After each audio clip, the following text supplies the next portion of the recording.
بہن نے فرمایا کہ جس طرح نفلی روزہ شوہر کی اجازت کے بغیر رکھنا منع ہے، اگر ہمارے پہلے فرض روزے رہ گئے ہوں تو کیا وہ بھی شوہر کی اجازت کے بغیر نہیں رکھ سکتے؟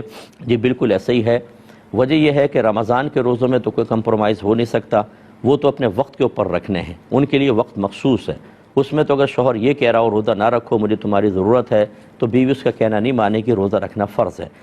لیکن نفلی روزے کے چونکہ کوئی شریعت نے وقت مقرر نہیں کیا، اسی طرح قضائے عمری کے لیے جو آپ کے روزے رمضان کے رہ گئے، اگر ہماری بہن اس کی قضا کرنا چاہتی ہیں تو اس کے لیے کوئی وقت مخصوص نہیں ہوتا، یہ مطلق عن الوقت کہلاتے ہیں، یعنی وقت کی قید سے آزاد۔